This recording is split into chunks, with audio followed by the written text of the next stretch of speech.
പലപ്പോഴും നേരിടുന്ന ഒരു പ്രശ്നമാണ് ഫാമിലി, ഫ്രണ്ട്സ്, റിലേറ്റീവ്സ് ഒക്കെ തെറ്റിദ്ധരിക്കുന്ന ആ ഒരു സിറ്റുവേഷൻ. ഇപ്പൊ നേരത്തെ നമ്മൾ അതിനെപ്പറ്റി ചെറുതായിട്ട് സംസാരിച്ചു.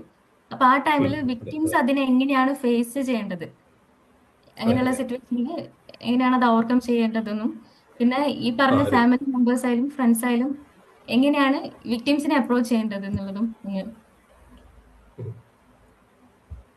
ഇതൊരു വളരെ വലിയ പോയിന്റാണ് ഈ ഒരു ചോദ്യം എന്ന് പറയുന്നത്. ഞാൻ ആ ക്വസ്റ്റിന് ചോദ്യം കണ്ടപ്പോൾ തന്നെ ഞാൻ മനസ്സിൽ വിചാരിക്കുന്നത് വളരെ ഇമ്പോർട്ടൻ്റ് ആയിട്ടുള്ള ഒരു ചോദ്യമാണ്. കാരണം നമ്മുടെ ഈ സോഷ്യൽ ആയിട്ടുള്ള അപ്രൂവൽ ഉണ്ടല്ലോ, ഈ സോഷ്യൽ അപ്രൂവൽ എന്ന് പറയുന്നത് നമ്മളിപ്പോൾ കുട്ടിയായിരിക്കുന്ന നമ്മുടെ ബ്രെയിനൊക്കെ ഡെവലപ്പ് ചെയ്യുന്ന സമയം മുതലേ നമ്മളിൽ വന്നൊരു കാര്യമാണ്. നിങ്ങൾ നാട്ടുകാർ പറയണ പോലെ ചെയ്യണം. അവര് അവർ എന്ത് വിചാരിക്കും, നാട്ടുകാരെന്ത് വിചാരിക്കും, അല്ലെങ്കിൽ കൂട്ടുകാരെന്ത് വിചാരിക്കും, വീട്ടുകാരെന്ത് വിചാരിക്കും, അവര് പറയുന്നത് നമ്മൾ ഒരു അത് മനുഷ്യന്റെ ഒരു എന്താ പറയുന്നത്, നമ്മുടെ എക്സിസ്റ്റൻസിന്റെ തന്നെ ഭാഗമാണ്. നമുക്ക് ഈ പറഞ്ഞ പോലെ എന്തൊക്കെ പറഞ്ഞാലും നമുക്ക് ഈ കണക്റ്റഡ് ആയിട്ട് ഇരിക്കുക, ഇത്തരം ഇത് ഇങ്ങനെ സംസാരിച്ച് കിട്ടുന്ന ഒരു വാലിഡേഷൻ, ഇമോഷണൽ വാലിഡേഷൻ എല്ലാ മനുഷ്യന്റെയും വേണ്ട ഒരു കാര്യമാണ് ഇമോഷണൽ വാലിഡേഷൻ എന്ന് പറയുന്നത്. പക്ഷെ ഈ വാലിഡേഷനുകൾ ശരിയാണോ എന്നുള്ളത് പിന്നീടാണ് നമ്മൾ റിയലൈസ് ചെയ്യുന്നത്. പലപ്പോഴും നമ്മൾ വാലിഡേറ്റ് ചെയ്യാൻ പോകുന്ന വ്യക്തികൾ എങ്ങനെയുള്ള വ്യക്തികളാണെന്ന് നമ്മൾ അറിയുന്നില്ല. അവരൊക്കെ ഫാമിലിയാണ്, ഫ്രണ്ട്സ് ആണ്, നമ്മളെ പോലെ തന്നെ എമ്പതിയുള്ള ആൾക്കാരാണെന്നൊക്കെ വിചാരിച്ചായിരിക്കും നമ്മൾ ഇങ്ങനെയുള്ള വ്യക്തികളെടുത്ത് പോകുന്നത്. പിന്നെ ഇതുപോലുള്ള അനുഭവങ്ങളൊക്കെ കഴിഞ്ഞതിന് ശേഷമാണ് ഇപ്പൊ നമ്മൾ മറ്റൊരു വ്യക്തിയാണ് ഇപ്പൊ നമ്മൾ. പക്ഷെ എന്നിരുന്നാലും ഈ ഒരു കാര്യം നമ്മൾ വളരെ ബോധർ ചെയ്യുന്നുണ്ടായിരിക്കും. ഈ ആൾക്കാര് എന്ത് വിചാരിക്കും എന്നുള്ളത്, അല്ലെങ്കിൽ ഈ ആൾക്കാരോടുള്ള സമീപനം, ഇപ്പൊ ആൾക്കാർ വ്യക്തിമായിട്ടുള്ള വ്യക്തിയോട് സമീപിക്കുന്ന രീതി എന്ന് പറയുന്ന ഒരു കാര്യം. പിന്നെ രണ്ടാമത് പറഞ്ഞത് ആ ഒരു കാര്യം നമ്മൾ അവരെ കാണുന്ന രീതി, പിന്നെ അങ്ങോട്ട് ഈ സഹകരിക്കുമ്പോഴുള്ള ഒരു കാര്യം എന്ന് പറയും. നമ്മളിപ്പോ ആദ്യം മനസ്സിലാക്കേണ്ട, ഇപ്പോൾ നമുക്കൊരു ഒരു ഇത് വന്നു കഴിഞ്ഞാൽ ഇപ്പൊ നമുക്ക് ഓരോരുത്തർക്കും നാർസിസ്റ്റിക് അബ്യൂസ് വിക്ടിംസ് ആണ്, നമ്മൾ ഓരോരുത്തരും ഇത് അനുഭവിച്ചിട്ടുള്ളവരാണ്. പക്ഷെ നമ്മൾ ഈ ഈ പറയുന്ന റിലേറ്റീവ്സ് എന്ന് പറയുന്ന കാറ്റഗറിയിലുള്ളവർ, അല്ലെങ്കിൽ ഫാമിലിയിലുള്ളവര്, അല്ലെങ്കിൽ ഈ സർക്കിളുകളിലുള്ള ഈ സമൂഹത്തിലുള്ളവരിൽ മറ്റ് സമൂഹങ്ങളിലും ഈ ചുറ്റുമുള്ള ആൾക്കാർ ഒന്നും നല്ല ആൾക്കാരൊന്നുമല്ല.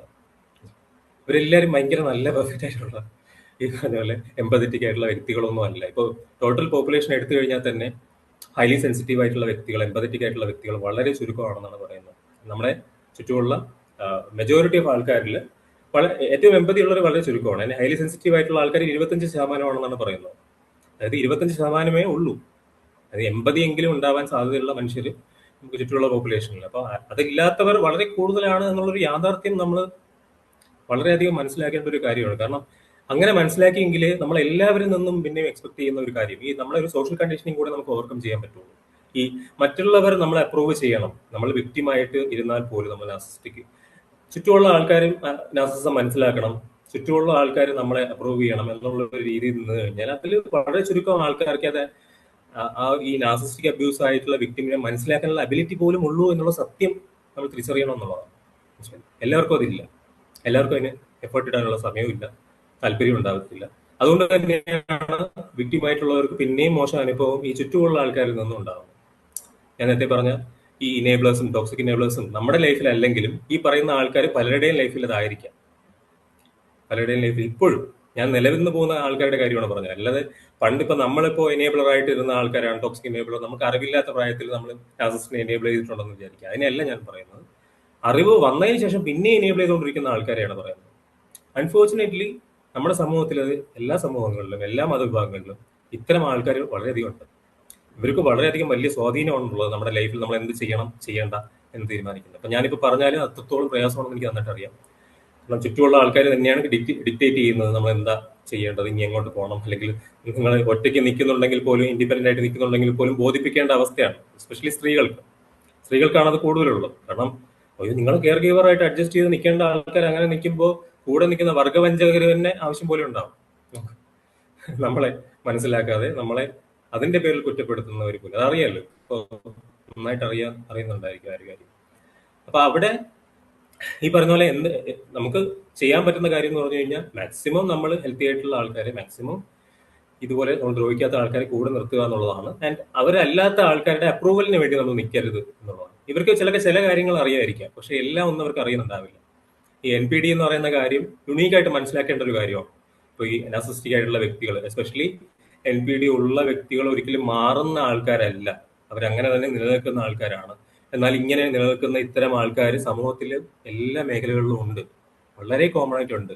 ഇവരാണ് ഈ പറയുന്ന അധികാര സ്ഥാനങ്ങൾ പലതും കൺട്രോൾ ചെയ്യുന്ന പൊസിഷനുകളിൽ ഇവരുണ്ട്. നമുക്ക് ചുറ്റുമുള്ള ഇവരെല്ലാരും ഈ പറയുന്ന നാർസിസ്റ്റിക് ആയിട്ടുള്ള ആൾക്കാരൊന്നും എല്ലാ നല്ല നല്ല പൊസിഷനുകളിൽ ഇരിക്കുന്ന ആൾക്കാർ തന്നെയാണ് സെഷൻ അറ്റൻഡ് ചെയ്യുന്നത്. ഞാനിപ്പോ ഒരുപാട് സെഷൻസ് ഞാൻ ഇൻഡിവിജ്വൽ സെഷൻ എടുത്തിട്ടുണ്ട്. ഈ പറയുന്ന ആൾക്കാർ പല പല വലിയ വലിയ പദവികളിൽ ഇരിക്കുന്നവരാണ് ഇവരെല്ലാവരും. പല പദവി മറ്റുള്ളവർക്ക് മുന്നിൽ ഇവരെല്ലാവരും റെസ്പെക്റ്റഡ് പൊസിഷനുകളിൽ ഇരിക്കുന്ന ആൾക്കാരാണ്. ഇവർ ഭയങ്കര സ്മാർട്ട് ആയിട്ടുള്ള ആൾക്കാരാണ്. അവരുടെ മുമ്പിൽ അവർ നല്ല ഇമേജ് ഉള്ള ആൾക്കാരാണ്. അപ്പൊ ഇങ്ങനെയുള്ളവരെ പറ്റിയാണ് നമ്മൾ പറഞ്ഞ് മനസ്സിലാക്കാൻ ശ്രമിക്കുന്നത്. അപ്പൊ അതിന് പരിമിതിയുണ്ട്. കാരണം അവരുടെ മുന്നിൽ ഈ പറഞ്ഞ ആൾക്കാർക്ക് ആയിട്ട് പോകാനാണ് സമൂഹത്തിന് താല്പര്യം. ഇപ്പൊ ഒരു ഇൻഡിവിജ്വൽ ആയിട്ടുള്ള ഇതുണ്ടെങ്കിൽ നമുക്കിടയിൽ കോൺഫ്ലിക്റ്റ് ഒന്നും ഇല്ലാതിരിക്കാനാണ് സമൂഹത്തിന് ഒരു പൊതു ടെൻഡൻസി ഉണ്ട്. അതൊരു മോബ് മെന്റാലിറ്റി എന്ന് പറയും. എല്ലാവരും കൂടെ ആൾക്കാർ ഒരുമിച്ച് വരികയാണെങ്കിൽ എങ്ങനെയെങ്കിലും പ്രശ്നം മനസ്സിലാക്കി പുറത്തറിയാതെ നോക്കാം. ഫാമിലിയുടെ അന്തസ്, ഫാമിലിയുടെ ഇമേജ്, ഇവരുടെ ഇമേജ് എന്താവും, ഇതിനൊക്കെ പ്രാധാന്യം. അതുകൊണ്ടാണ് ഇപ്പോഴും അൺഫോർച്ചുനേറ്റ്ലി എത്ര എത്ര എത്ര കേസസ് ആണ് നമ്മൾ കുട്ടികളെ കേൾക്കുന്നത്. എത്ര എത്ര പെൺകുട്ടികളുടെ അവസ്ഥയാണ്. പെൺകുട്ടികളുടെ കാര്യമാണ് ഞാൻ എടുത്തു പറയുന്നത്. എത്ര എത്ര കുട്ടികളുടെ അവസ്ഥ, ജീവിതങ്ങളാണ് നശിച്ചു പോകുന്നത്. നമ്മൾ ഓരോ ദിവസവും കേൾക്കുന്നുണ്ട് വാർത്തകൾ, ഓരോ ദിവസവും. ഇതിന്റെ ഏറ്റവും വലിയ ഒരു പ്രതി എന്ന് പറയുന്നത് ഈ സമൂഹമാണ്. ഇവരെ പിടിച്ചു നിർത്താൻ വേണ്ടി പ്രേരിപ്പിക്കുന്നത്, പിന്നെയും അവിടെ തന്നെ കണ്ടിന്യൂ ചെയ്യാൻ വേണ്ടി പ്രേരിപ്പിക്കുന്ന സമൂഹം. അപ്പോൾ ഈ സമൂഹത്തിന്റെ പാർട്ടായിട്ടുള്ള ആൾക്കാർ നമുക്ക് ചുറ്റും എപ്പോഴും ഉണ്ടാവും. അതെന്ന് പറയുന്നത് അതിനകത്ത് ഇമ്പ്രൂവ്മെന്റുകൾ വരുമായിരിക്കും, പക്ഷേ ഇവരെപ്പോഴും ഇങ്ങനെ തന്നെ ഉണ്ടാവും. നമുക്ക് അവരെ നിർത്തിക്കൊണ്ട് തന്നെ നമുക്ക് സ്വന്തമായി സർക്കിളിൽ നിന്നുകൊണ്ട് നമുക്ക് മാനേജ് ചെയ്തുകൊണ്ട് പോകാനും നമുക്ക് ആക്ച്വലി പറ്റുള്ളൂ.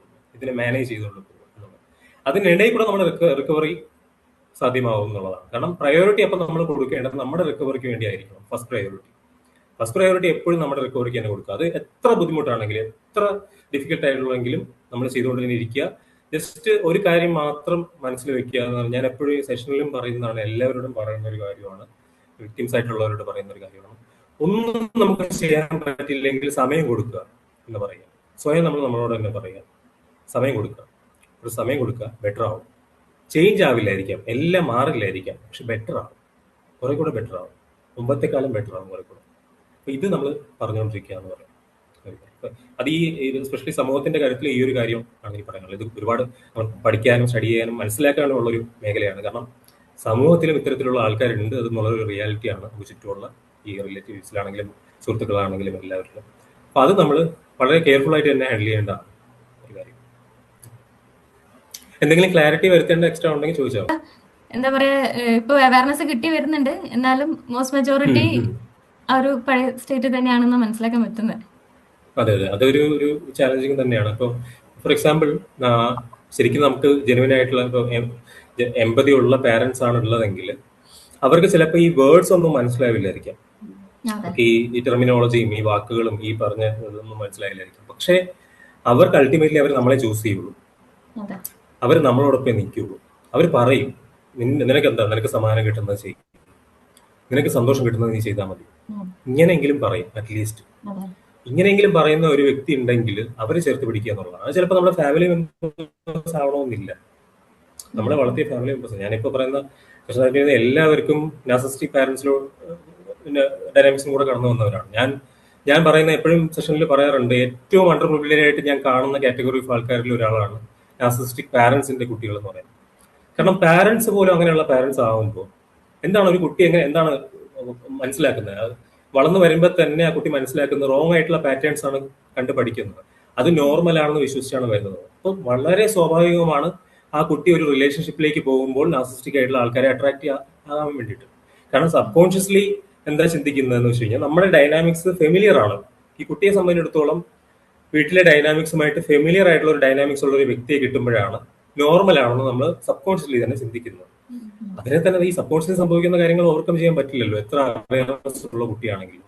അവര് വീണ്ടും അത് നോർമലാണെന്ന് വിചാരിച്ച് പൊയ്ക്കൊണ്ടിരിക്കും, ഇത് മാറ്റിയെടുക്കാൻ പറ്റും എന്ന് വിശ്വസിച്ച് പൊയ്ക്കൊണ്ടിരിക്കും. കാരണം അങ്ങനെയാണ് പഠിപ്പിക്കുന്നത്. നിങ്ങൾ സ്നേഹിച്ച് മാറ്റിയെടുക്കൂ പറ്റും, അഡ്ജസ്റ്റ് ചെയ്താൽ മതി എന്ന് പറഞ്ഞു. അപ്പൊ ഇങ്ങനെ പറയുന്ന ഒരു ഫാമിലിയാണ് നമ്മളിപ്പോ ഓൾറെഡി ഈ കാര്യങ്ങളെല്ലാം പറഞ്ഞു കഴിഞ്ഞിട്ടും പിന്നെയും അവർ അത് തന്നെയാണ് പറഞ്ഞുകൊണ്ടിരിക്കുന്നതെങ്കിൽ അവരിൽ നിന്നും മാറ്റമൊന്നും പ്രതീക്ഷിക്കേണ്ട. അവര് നമ്മളിപ്പോ ഒരു ചൂസ് ചെയ്യുന്നുണ്ടെങ്കിൽ അത് വളരെ നല്ലൊരു കാര്യമാണ്. അവർ പറയുന്നുണ്ട്, നിനക്ക് നിന്റെ സമാധാനമാണ് വലുത്, അതിനുള്ളത് എന്താണെന്ന് വെച്ചാൽ ചെയ്യാം. ഇതെങ്കിലും അറ്റ്ലീസ്റ്റ് ഒരു ഹെൽത്തി ആയിട്ടുള്ള പാരന്റ് പറയും, എന്തായാലും പറയും, നോർമൽ ആയിട്ടുള്ള പാരന്റ് പറയും. അതുപോലും പറയുന്നില്ല എന്നുണ്ടെങ്കിൽ പിന്നെ നമ്മൾ അവരെ ഡിപ്പെൻഡ് ചെയ്യേണ്ട കാര്യമില്ല. മനസ്സിലായില്ലേ? അവരുടെ റിലേഷൻഷിപ്പ് വെക്കുക, ഒരു ലോ കോണ്ടാക്ട് ആയിരിക്കാം എന്നുള്ളത്. ഇപ്പൊ ഞാൻ നേരത്തെ പറഞ്ഞ പോലെ അക്വൈന്റൻസ് എന്നുള്ള കാറ്റഗറിയിൽ അവരെയും പെടുത്തുക. അതിന് ഒരു ഇതും വെക്കേണ്ട കാര്യമില്ല, നമ്മൾ ഒരു റിഗ്രറ്റും വെക്കേണ്ട കാര്യമില്ല.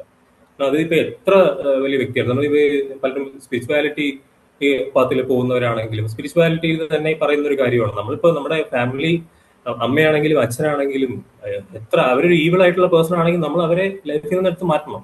അത് എത്ര